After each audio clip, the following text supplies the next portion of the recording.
Alhamdulillah allazi anzala minas samai ma'an fa ahya bihil arda ba'da mautiha. Innallaha ala kulli syai'in qadir. Wal 'aqibatu lil muttaqin. Wassalatu wassalamu ala asrafil anbiya'i wal mursalin wa ala alihi wa ashabihi wa man tabi'ahum bi ihsanin ila yaumiddin. Allahumma salli wa sallim ala hadzal nabiyil karim wa ala alihi wa ashabihi wa man tabi'ahum bi ihsanin ila yaumiddin. Amma ba'd, ya ayyuhal hadirun, inni usikum wa iyaya bittaqwallah. Ittaqullaha haqqa tuqatih wa la tamutunna illa wa antum muslimun. Isma'u qala Allah ta'ala fil kitabil karim. A'udzu billahi minasy syaithanir rajim. Bismillahirrahmanirrahim. Wa iz qulna lil malaikati isjudu li Adam fasajadu illa iblis aba wastakbar wa kana minal kafirin. Ma'asyiral muslimin rahimakumullah, senantiasa kita sampaikan kalimat yang teragung dan terindah, puji dan syukur alhamdulillahirabbil alamin. Nikmat Allah yang kita terima saat ini, yang Allah sampaikan kita untuk hidup di buminya pada hari ini, dan masih dapat mengerjakan fardu yang dikhususkan bagi kita laki-laki. Semoga hendaknya kehadiran kita ini suatu bentuk atau wujud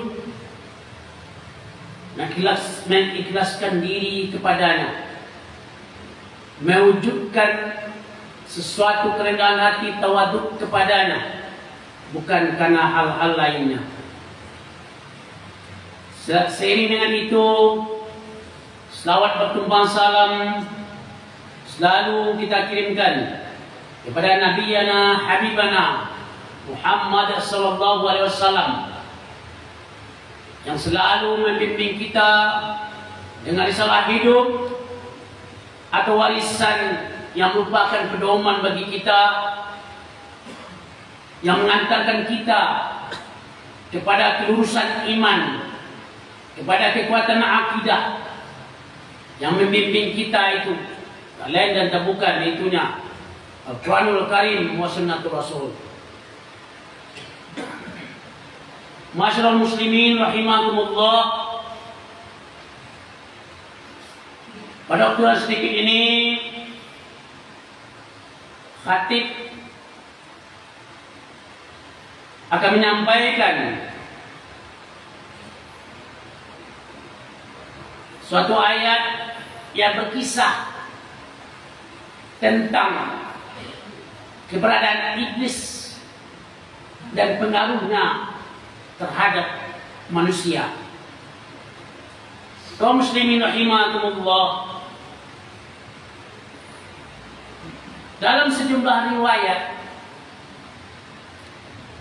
konon iblis ini dahulunya adalah penjaga surga dalam kurun waktu 40 tahun. Dan kemudian dia bersama malaikat selama 80 tahun. Dan begitu pun dia juga tawaf atau mengelilingi aras, tempat singgasananya Allah Azza wa Jalla, selama 14 tahun sebelum dia diberi titel iblis. Maka dia adalah makhluk yang taat, yang ikhlas kepada Allah. Kemudian tiada pun sedikit pun niatnya untuk tidak mematuhi perintah Allah. Makanya para malaikat pada saat itu memberi gelar kepadanya Al-Aziz. Al-Aziz adalah makhluk yang termulia. Bahkan dalam satu riwayat dikatakan dia diberi gelar nama Al-Azazil. Al-Azazil artinya adalah panglima besar malaikat.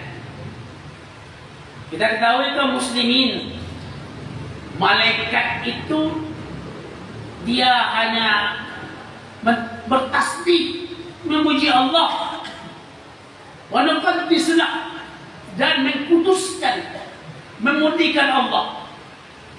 Dan pada waktu itu iblis yang belum bernama itu diberi gelar oleh malaikat itu adalah Azazil, panglima besar malaikat. Berarti dia lebih kudus daripada malaikat saat ini.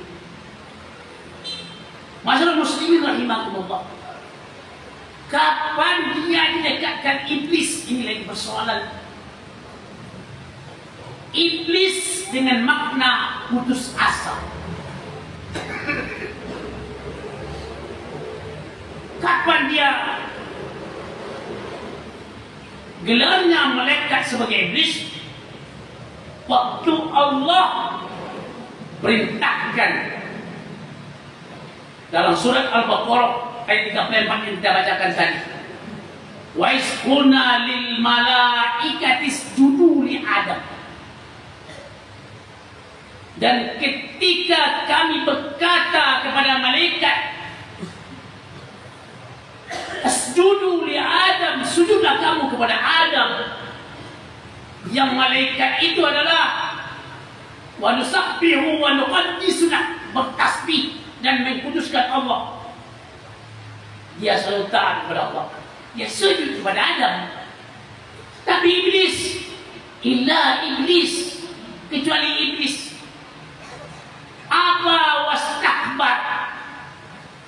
Aba itu pemaknaannya kaum muslimin adalah enggan, artinya membantah. Wastakbar dan takabur. Apa takaburnya iblis? Maka ditanya oleh Allah lagi, qala ma manaka alla tasjud. Allah berkata, ma manaka, apa yang menghalangimu alla tasjud, untuk bersujud, iza amarnaka, ketika aku perintahkan.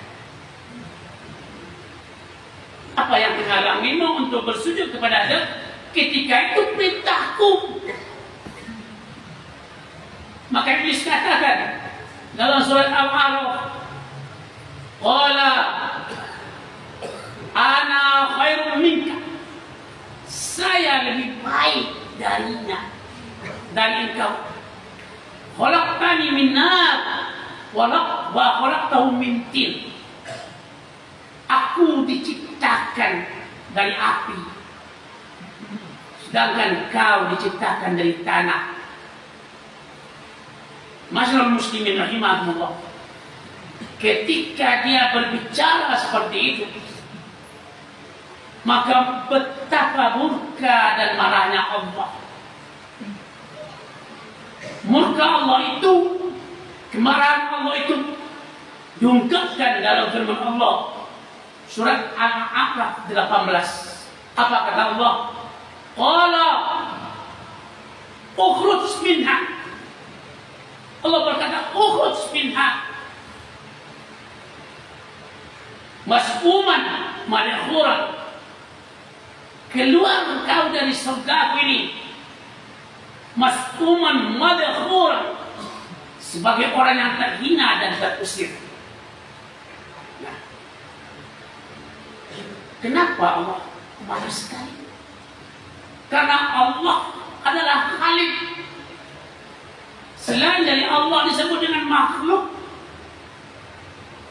dan makhluk itu terdiri daripada yang gaib ataupun yang kasar. Yang gaib itu adalah malaikat, iblis yang gaib itu, dan juga manusia yang diciptakan oleh Allah, manusia pertama Adam. Maka Allah sangat marah. Ukhruj minha, keluar kau dari surga. Semuanya berada dalam surga, semuanya. Sebagai orang yang terhina dan terusir. Nah, ketika itu iblis berputus asa.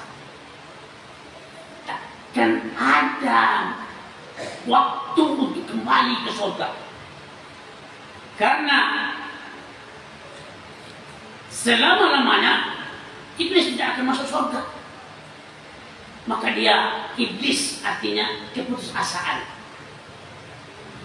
Nah, di saat keputusasaannya itu, maka dia mulai menaruh dendam kepada Adam. Karena Adam inilah aku akhirnya menjadi terhina dan terusir dari surga. Maka dia bertekad bahwasanya dia akan menyelusup, dia akan masuk kepada Adam dengan berbagai pintu. Maka masuklah ke dalam Adam dengan menggoda Adam. Katanya di dalam suatu ayat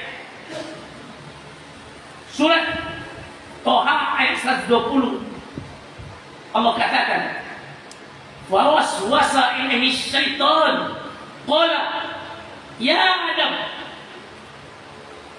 hal adulluka ala sajaratil khuldi wa mulki la yabila."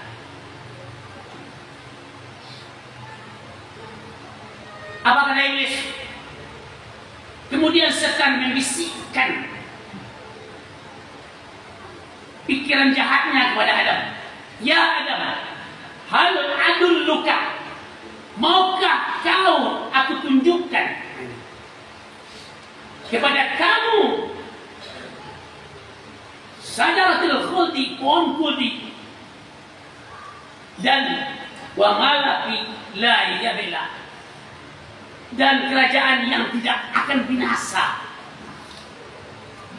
Artinya, maukah kau aku tunjukkan bagaimana kau kekal di dalamnya? Itu adalah tipu muslihatnya iblis. Nah, ketika itu Adam pun terjerembab. Maka ketika itu Allah perintahkan lagi Adam keluar dari surga. Nah, kaum muslimin, jadi yang pertama sekali, yang musuh kita yang pertama itu, innahu lakum aduwwum mubin, itu adalah iblis. Iblis itulah yang menurunkan, yang mewarisi saat ini kepada manusia yang mempengaruhi kita, pada manusia.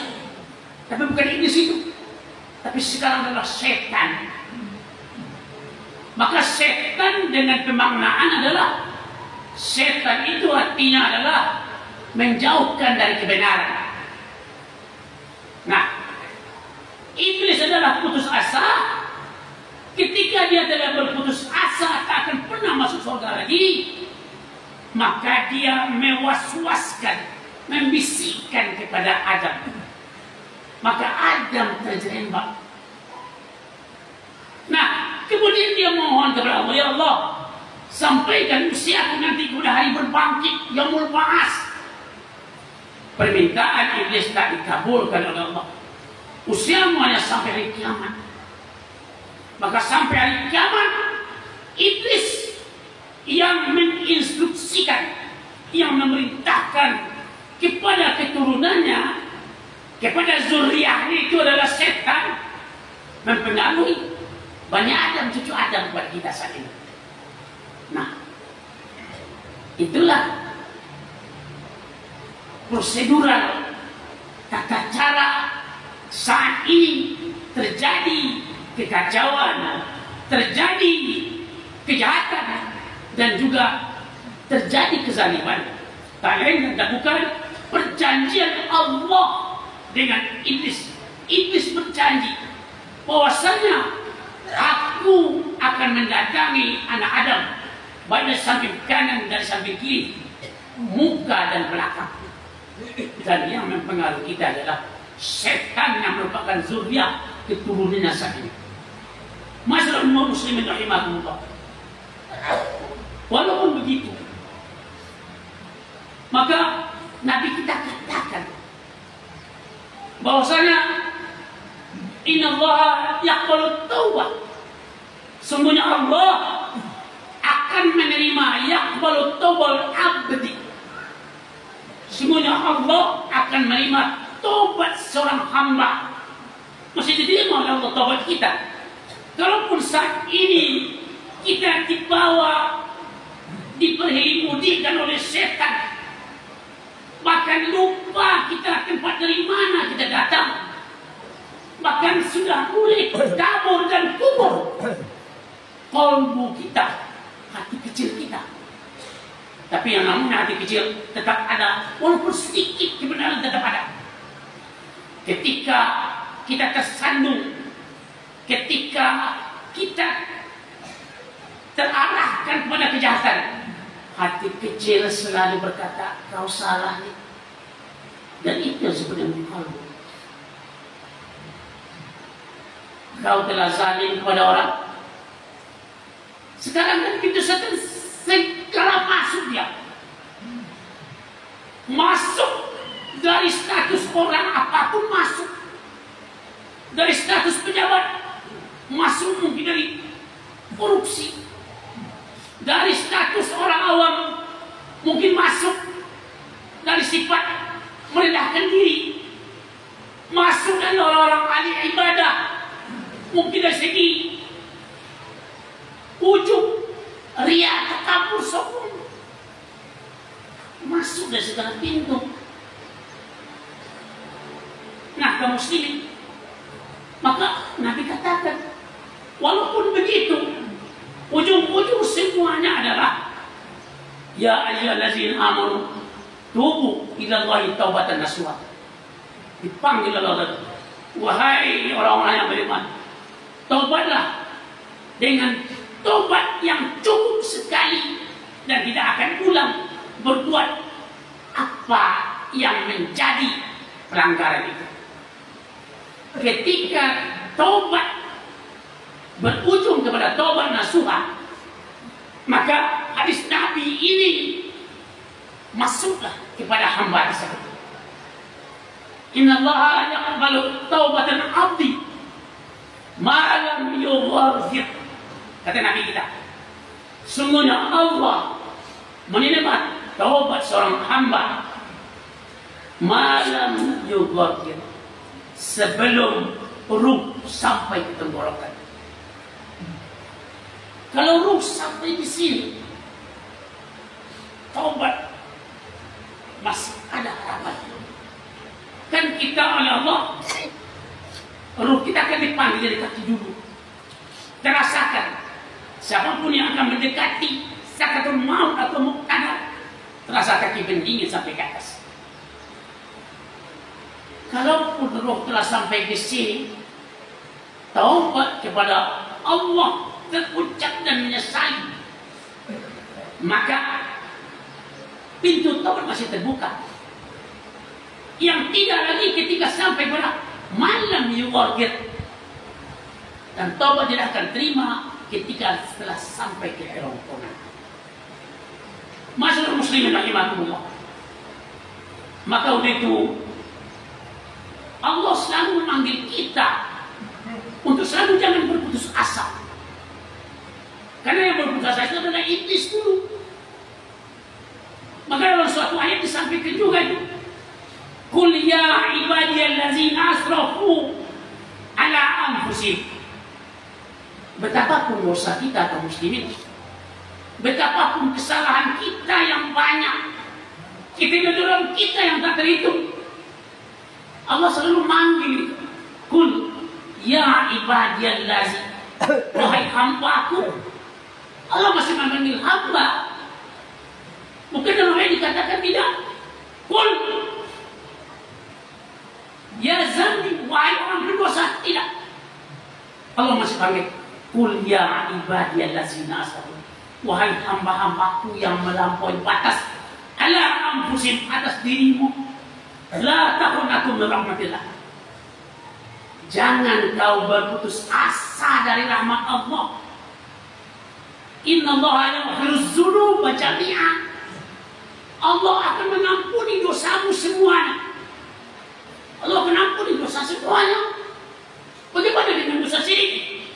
Dosa syirik diampuni ketika dia taubat sebelum rusak ke kampung. Ujung-ujung ayat itu kaum muslimin, innahu laghafurur rahim. Sungguhnya Allah Maha Pengampun lagi Maha Penyayang. Betapapun kita saat ini dibawa lendong oleh iblis kemanapun, banyak saat sekarang ini fitnah terjadi di mana-mana. Kelakuan-kelakuan yang berujung kepada perbuatan setan bergentayangan dan sakit. Ada orang terniaya karena perbuatan dan mulut kita, terniaya dengan perbuatan kita, ataupun hal-hal yang mafsadat yang itu adalah pelanggaran yang melewati batas.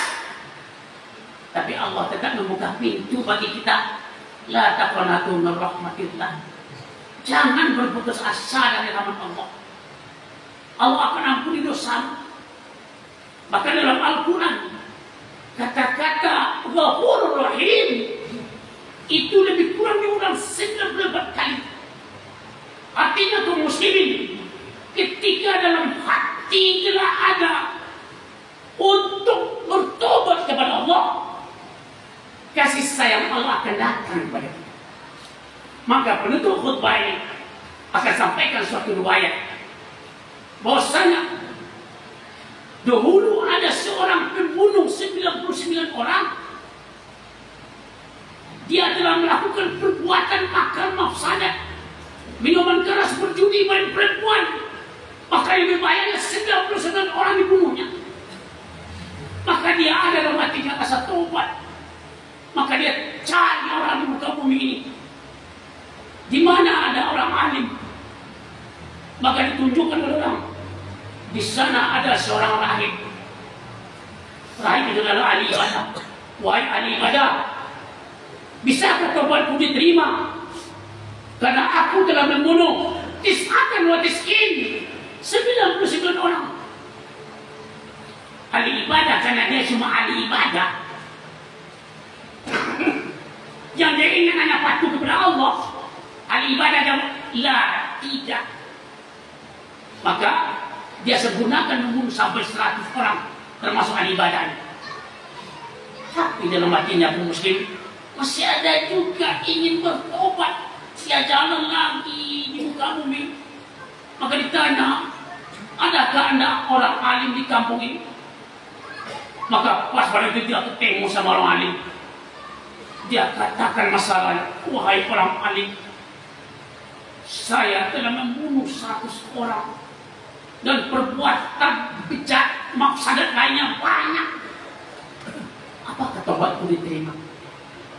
Seorang alim itu adalah orang yang berilmu agama yang kuat. Apa jawabannya? Apa yang menghalangi seorang hamba dengan tobat?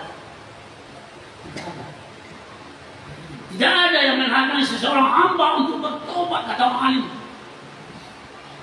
Maka yakinlah orang yang tadi berbuat dosa membunuh 100 orang itu, maka diberikan jalan keluar oleh seorang alim. Nah, sekarang kalau kau mau bertobat, kau harus tinggalkan kampung, pergi ke kampung seberang. Maka dia telah bertekad tinggalkan kampungnya. Belum sampai ke kampung seberang, karena kampung seberang adalah orang baik-baik yang akan mengarahkannya kepada kemanfaatan dan amal soleh. Belum sampai ke sana, dia telah meninggal. Maka saat itu antara malaikat rahmat dengan azab tarik menarik kepentingan. Kata malaikat azab, ini adalah milikku, karena dia belum pernah berbuat baik. Malaikat rahmat katakan, ini adalah milikku. Karena dalam hatinya telah ada taubat, tapi memang belum berbuat amal soleh. Jadi pertengkaran ada dua malaikat. Maka datang malaikat yang ketiga berkata, agar duduk masalah jenazah ini, maka mari kita ukur.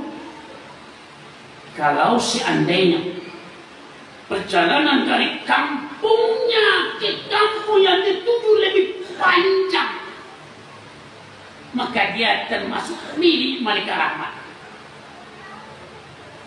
Namun kalau seandainya kampung yang ditujunya lebih panjang lagi dari kampung yang ditinggalkannya, dia milik malaikat azab. Masalah muslimin rahimahullah.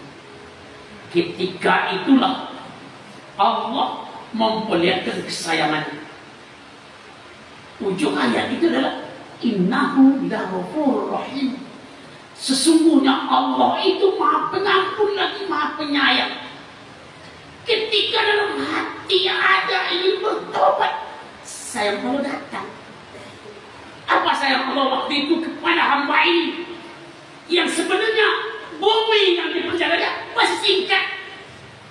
Maka Allah perintahkan kepada bumi, wahai bumi, kampung yang sebelah, kampung tempat berangkat dari hamba ini, jauhkan jarak. Maka jauh jarak. Kenapa? Karena Allah telah sayang. Ketika taubat telah ada, ingin ampunan Allah, sayang Allah datang. Padahal jaraknya belum seberapa ini, masih sedikit dia berjalan mati. Bahkan dalam satu riwayat dikatakan, hanya jaraknya sejengkal, dadanya ke depan sedikit, yang melebihi dia menjadi milik malaikat rahmat. Masalah muslimin rahimahullah, mari kita kejar taubat. Semoga saya Allah dapat kepada kita. Faqtabiru ya ulil absar la'allakum tuflihun.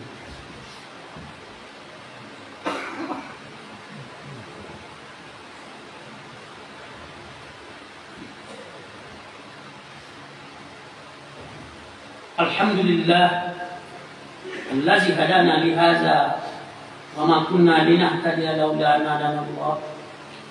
Ashhadu an la ilaha illallah wa ashhadu anna Muhammadan abduhu wa rasuluh.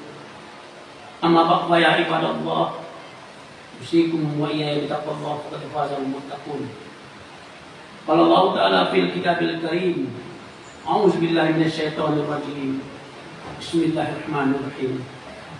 Wa qur rabbi a'udzu bika min hamazatis syaitan. Wa qur rabbi a'udzu bika min hamazatis syayatin. Wa a'udzu bika rabbi an yahdurun. Doa yang akan mengajakkan kita panjatkan kepada Allah. Katakanlah, ya Tuhan, sungguhnya aku berselindung dari bisikan setan-setan, dan sungguhnya aku berlindung dari keadilan setan. Mari kita rutinkan baca ini setelah sholat, dan terdapat dalam surat Al-Mu'minun ayat 97 dan 98. Inna Allaha wa malaikatahu yusholluna 'alan nabi ya ayyuhallazina amanu shallu 'alaihi wa sallimu taslima. Allahumma shalli 'ala Muhammad wa 'ala ali Muhammad kama shallaita 'ala Ibrahim wa 'ala Ibrahim innaka Hamidum Majid. Wa barik 'ala Muhammad wa 'ala ali Muhammad kama barakta 'ala Ibrahim wa 'ala Ibrahim innaka Hamidum Majid. Allahumma ighfir lil mu'minina wal mu'minat wal muslimina wal muslimat al ahya'i minhum wal amwat innaka sami'un qaribun mujibul aswa ya qadir. Allahumma adkhilna mudkhala sidqin wa akhrijna mukhraja sidqin waj'alna min ladunka sultanan nasira. Allahumma arina al-haqqa haqqan warzuqna ittiba'ah wa arina al-batila batilan warzuqna ijtinabah. Rabbana taqabbal minna wa ana innaka antas samiul alim. Tub 'alaina innaka antal ghafurur rahim. Wa la zikrullahi akbar. Aqimus shalah.